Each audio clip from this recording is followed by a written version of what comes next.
Welcome to Not Milk Never Milk. Subscribe if you're lactose intolerant. You start by marking entries so Word can build an index.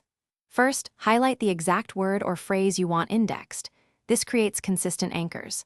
Then press Alt plus Shift plus X to open the Mark Entry dialog and choose Main Entry or add a subentry to group related topics.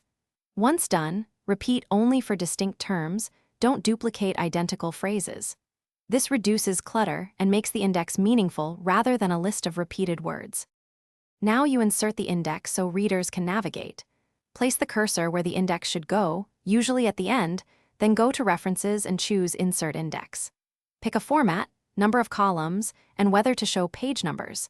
These choices control readability and layout.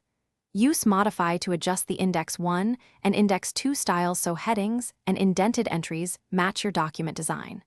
Make sure to preview so columns and spacing look clean. Finish by keeping the index synchronized with your document. After editing content, press F9 or right-click the index and update field so page numbers and entries refresh. If entries are missing, check for XE fields by toggling field codes. Sometimes markings get deleted during copy-paste. If you see duplicates, make sure similar concepts use identical main entries or remove unintended XE fields. If Word won't update, save, close, and reopen. This clears caching issues.